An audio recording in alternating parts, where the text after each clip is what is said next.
你常常来炫耀你的这个政绩。那么2500亿第二高速公路，为政府来节省，这是国民党发包的，这是国民党完成的。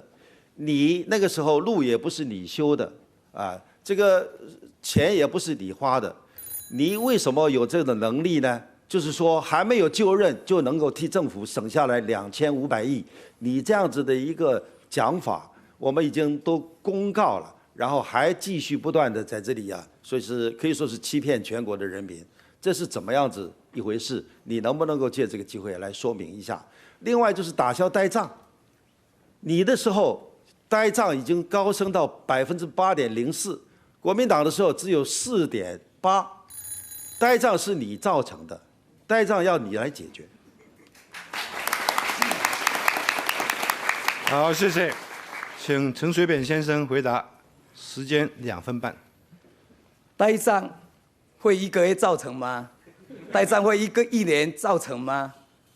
所以呢，作为国家的领导人的竞逐者，如果连这样的一种基本的知识都没有，我们真的为连先生感到担心。我们也了解到，过去的政府计划归计划，预算归预算，就是讲计划到尾也常常无准算，所以延宕工期。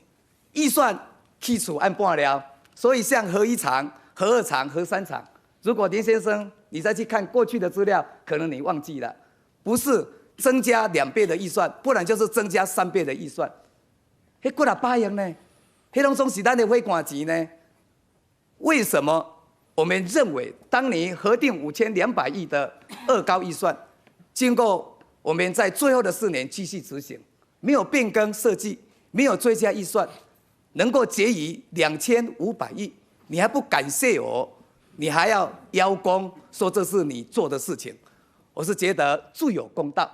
但是很清楚，在这3、4年来，我们新政府在公共的工程做得不但快，而且又省钱。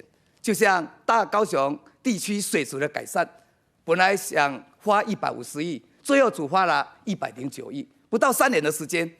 过去你做过院长，你做过省主席，为什么你不做？有的是机会啊！一样的北宜这一个高速公路雪山隧道，为什么你打不通？